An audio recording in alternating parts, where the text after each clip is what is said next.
A rivalry comes to a head tonight between California Governor Gavin Newsom and Florida Governor Ron DeSantis. The two taking to the debate stage tonight to defend their dueling policies.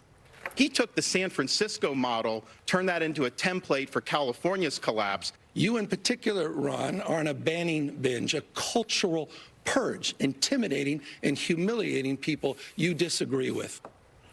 An unusual debate between political adversaries who are not facing one another in any upcoming election. Good evening. I'm Julie Hayner. And I'm Mike Meeback. Inflation, immigration, homelessness, abortion, all among the topics the two clashed over tonight. We do have live team coverage for you.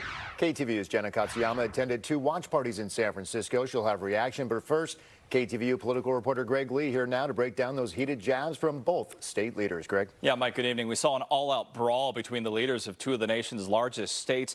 Governors DeSantis and Newsom making clear their ideological differences and taking plenty of personal shots at each other, at one point arguing who the bigger bully is. This as both men aim to be the future of their respective parties.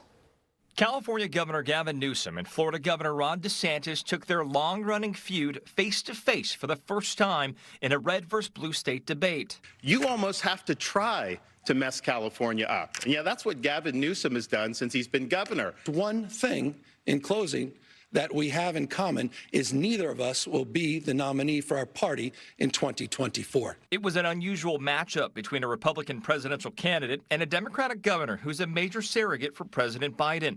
The 90-minute clash saw several moments of the governors hurling insults and yelling over each other. What are you talking about when it jabbering. comes to this? I know you like to jabber. By the way, those are all easily I know you like to lie. The different approaches to governing clearly evident in their handling of COVID. California had some of the toughest restrictions, while Florida focused on keeping businesses and schools open.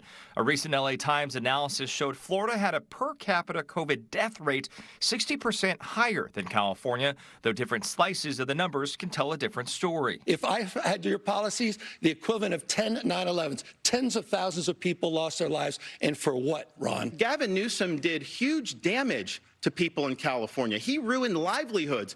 We reopened the state very quickly. On the topic of homelessness, federal data shows California has an unhoused population rate more than 3 times higher than Florida. Caused a huge problem with quality of life in California. The people that flee always bring up this. They've really empowered lawlessness and drug use. We are investing unprecedented resources, more accountability. We've gotten 68,000 people off the streets. The political foes sparred over topics like the border, crime, education, gun safety, taxes, and abortion. Decided to sign a 6-week ban before women even know they're pregnant, Ron, before women can even access a doctor's appointment. Well, I believe in a culture of life. I think we're better off when everybody counts, when everybody has an opportunity to do well. As Newsom defends President Biden and raises his own national profile, and DeSantis looks to jumpstart his campaign, they drew sharp contrast to each other and the liberal and conservative policies in their states.